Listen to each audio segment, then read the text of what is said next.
A portion of Raider Nation thinks the new regime is turning the Las Vegas Raiders into the New England Patriots West, but there are two things in play here. One, like I've said in previous videos, these guys are just doing the things that they know how to do. Once you learn something that works, you never get too far away from it. Two, the so-called Patriot way is the old Raider way. That's why owner Mark Davis hired them, but disgruntled Raider fans are saying the team's not going to win until Davis sells it, but it's going to be fine. I'm not sure the results will be in this year, but the Raiders are being built the right way. What GM Dave Ziegler and head coach Josh McDaniels are putting together reminds me very much of the Raiders of old, and they're on the right track to win and contend again very soon. The quarterback must go down, and you must go down hard. I know you all remember that. I also know you know that the reason why the Raiders haven't had a decent defense in a long time is they haven't made the quarterback go down too often in a long time. They've had edge rushers Khalil Mack and Max Crosby over the years, but not at the same time. Neither one of them had any help either. The Raiders had Chandler Jones come in and line up on the opposite edge of Crosby, but that didn't work. That is until interior defensive lineman Jerry Tillery got here. He had a profound effect on Jones and the rest of the defensive line, so the Raiders' sack rate went up after he arrived last year. That's what happens when you have an interior defensive lineman that requires a double team. Tillery is back and having a good training camp, so we should see him continue to get doubled. I believe the Raiders have a steal in third-round interior defensive lineman Byron Young. And of course, we're all excited to see what number 7 overall Tyree Wilson does. He'll likely come out the gate slowly as he just started practicing last week. The defensive line has depth too, so the quarterback will go down and go down hard. Defensive coordinator Patrick Graham loves press man, so he brought it back to the Raiders. They were in press man at among the highest rates in the NFL under Graham last year. That's traditional Raider football. Wily veteran press man corner Marcus Peters is with the Raiders now too. Nate Hobbs really wasn't a bad outside corner when healthy. Before he broke his hand, he allowed a passer rating of 82.9. After he allowed a passer rating of 126, but he was the best slot corner in the NFL in 2021 as a rookie, so he moved back there.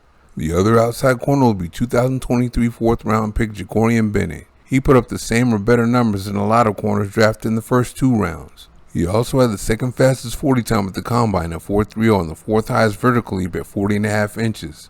That's just like the Raiders to draft that kind of speed and athleticism at the position. And with his 32-inch long arms, Bennett is made for press man too. You can call this pick an Al Davis pick or a new regime pick and be correct. Either way, the Raiders are getting back to looking for guys with that certain skill set to play corner. The offensive line is another area the new regime is bringing the Raiders back to their roots in. They brought the power gap scheme back to replace the zone scheme they've been using the last few years. It requires bigger, stronger guys coming off the ball to maul guys over those smaller, more agile guys to get to the second level and cut block on the backside. In 2021, 6'4", 345-pound right tackle Jermaine Illuminor didn't fit the Raiders' zone blocking scheme, but he's one of their best offensive linemen in the power gap scheme. But unfortunately for Illuminor, Dan Mumford pulled up on his bumper again for the right tackle spot, so there's no guarantee he gets it again this year. If Illuminor can't hold Mumford off, I wonder if the Raiders would move him to guard because he's definitely one of the 5 best offensive linemen on the team. The Raiders need better pass protection on the interior too, especially if they want to keep quarterback Jimmy Garoppolo healthy throughout the season. Either way, the Raiders will have a big, nasty offensive line ready to pave the way for running back Josh Jacobs, whom I fully expect to show up in time for Week 1 ready to roll. The new regime also brought in a more traditional Raider tight end. Darren Waller's a freak athlete, but with the Raiders he was all pass catcher and didn't want that work blocking. It got to the point where McDaniels started taking him out when he wanted to run the ball. That's not good for an offense because it tells the defense when you're running and passing. A tight end that can block and catch the ball is ideal. That's why the Raiders took Michael Mayer in the 2nd round. They tried to trade back into the 1st round for him, but nothing materialized, so they stole him when he fell down to the 2nd round. They called him Baby Grunk when he was at Notre Dame because his game is similar.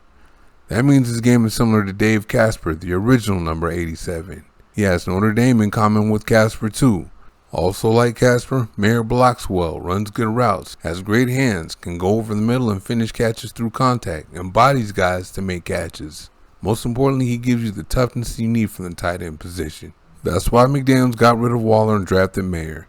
There was also the rap video incident. The new regime is also going old school Raiders at the quarterback position. I don't mean Jimmy Garoppolo either. He's here to run McDaniels' offense till they believe 4th-round pick Aiden O'Connell is ready. The new regime loves him. He's that traditional pocket quarterback with a big arm, not a modern-day dual threat quarterback. That big arm's been on display this preseason too. He leads all NFL quarterbacks with over 36 attempts with 125 passer rating. He also leads the NFL in air yards per attempt this preseason while completing 72% of his passes. If you've been watching, you know his throws are a lot more impressive than his numbers. He's fitting the ball into tight windows down the field. Another thing O'Connell has that your traditional Raider quarterbacks have is poise. Pride and poise are what the Raiders are all about, right? All I've heard about O'Connell from his teammates is how poised he is and how he never gets flustered. McDaniel sees him as another Tom Brady, but with the big arm, which is right up Al Davis's alley. I think the kid has a future. The Raiders need to stop playing and give him number 12 already. Of course, speed is a big part of what that old Raider football is all about, and the new regime has brought speed to both sides of the ball. They really did it on offense. As you know, Philip Dorsett, who ran a 4.33 40 at the Combine and a 4.25 at his pro day back in 2015, is a Raider now. He knows offense and has a connection with Garoppolo from his days in New England. The new regime also drafted Trey Tucker in the 2023 NFL Draft. Tucker ran a 4.40 at the Combine and a 4.29 on his pro day. You could take whichever time you want as his time, but he's a fast man, period. I'm sure you've seen him run right by guys like they're standing there this preseason.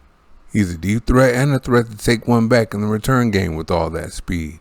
We'll probably see more of the return threat early on. I think the new regime is still grooming him to be that deep threat of the future for O'Connell to use his big arm with. If they both keep their focus and interest in the game of football where it is, they're going to be a hell of a combination. McDaniels likes the deep ball more than many of you think. A lot of you see the Patriots West when you look at what the new regime is doing with the Raiders right now, but I see something different. I see the old Raiders being put back together. On defense, the new regime brought press man coverage back and have done something about the pass rush. I can't wait to see how often they can make the quarterback go down and go down hard this year. On offense, the power gap scheme is back with huge rogue rating offensive linemen. And now the Raiders have a tough do-it-all tight end in the mold of Dave Casper. And don't sleep on the big arm quarterback and the speedy receiver. Thank you for watching. See you next time.